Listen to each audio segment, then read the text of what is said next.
On se projette donc dans un match Mélenchon-Macron. On imagine, ça y est, le 10 avril, on est au second tour. Qui va avoir lieu. Ce qui va avoir lieu. Et cela pourrait, d'ailleurs comme c'est écrit, changer l'ambiance dans le pays. Ce serait un printemps du peuple. C'est vrai qu'on vit dans un climat délétère si on prend uniquement cette année 2021 là, qui vient de s'écouler. On a quand même eu une tribune de généraux qui agitent la menace d'une guerre civile. On a eu une manifestation de policiers où se sont d'ailleurs rendus des personnalités politiques dites de gauche, comme Roussel, Hidalgo, Olivier Faure, Yannick Jadot. Rappelons que cette manifestation est allée juste devant le palais de justice, quand même. Donc c'est la police qui menace directement la justice et ses jugements. On a des candidats d'extrême droite obsédés, donc on l'a vu par les questions de l'immigration et d'identité. On a assisté à la facilisation plus que jamais du débat sur CNews avec Monsieur Bolloré aussi qui rachète des groupes. Le dernier en date Hachette, ça je voudrais quand même attirer l'attention là-dessus. Hachette, le fait d'avoir racheté Hachette, ça touche à des terrains extrêmement sensibles, ceux du scolaire et du parascolaire. Donc vous l'avez compris, Bolloré construit un pôle réactionnaire qui va des médias qui s'étendent de l'audiovisuel jusqu'à l'édition pour imposer ses visions réactionnaires. Bref, un débat Macron-Mélenchon au deuxième tour rebattrait les cartes et ce serait l'occasion d'imposer de vraies questions de fond sur la société, comme d'arrêter les délires sur l'identité, l'immigration, etc., mais de parler de lutte contre la pauvreté, le partage des richesses, que faire pour stopper la misère et vivre mieux, la planification écologique, l'urgence climatique et toutes les mesures dont on a parlé juste avant et que vous connaissez, et bien sûr la 6e République et la fin de la monarchie, la fin de la monarchie absolue. Donc ce serait une respiration énorme et un vrai débat démocratique. Oui, la monarchie présidentielle. Parce qu'absolu, ça fait un petit moment qu'elle n'est plus là quand même. J'ai dit oui. Donc un débat Mélenchon-Macron au second tour, ce serait l'occasion d'un vrai débat démocratique, projet contre projet, et également on pourra mettre enfin Emmanuel Macron face à son bilan et qu'il en réponde, parce que là, il ne participe pas, il ne veut participer à aucun débat. Mais transition moi, ça parfaite. me rend dingue. Transition parfaite, c'est mon deuxième point. N'oublions pas Benalla, n'oublions pas les gilets. Bref. Bon voilà, exactement, c'est ça. Mettre Macron face à son bilan, c'est le deuxième point pour lequel ce serait positif.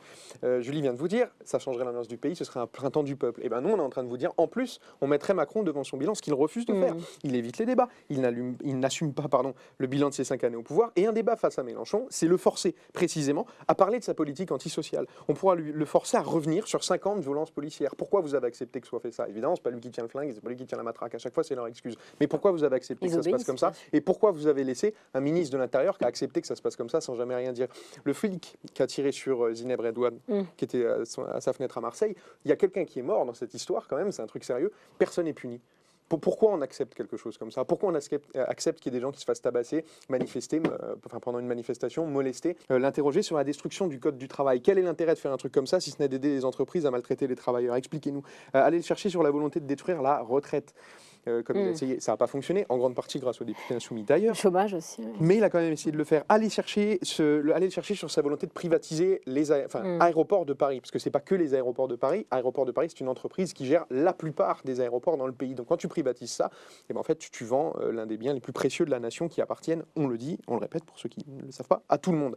Et lui demander d'expliquer aussi pourquoi est-ce que par exemple il a gelé les APL, il les a même pas gelés, il les a diminués de 5 euros.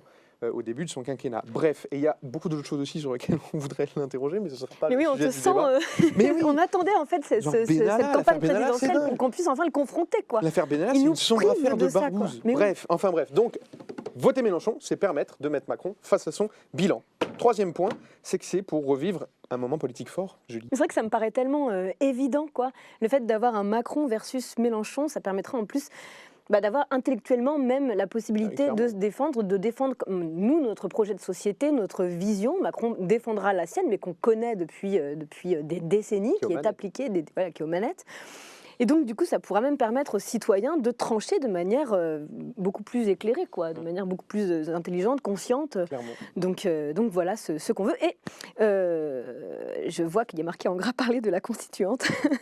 Mais même ça, en fait, ce serait historique, quoi. C'est-à-dire que la constituante, la première, c'était donc en 1789, et là, on pourrait, en 2022, parler de constituante, et que ce serait un souffle démocratique. Toute la société pourrait participer au débat démocratique, au fait de réécrire les règles du jeu. Juste sur la constituante, parce qu'il y a peut-être des gens qui nous regardent et qui ne savent pas ce que c'est. C'est une assemblée dont l'objectif est de réécrire une constitution, parce que ça s'appelle constituante.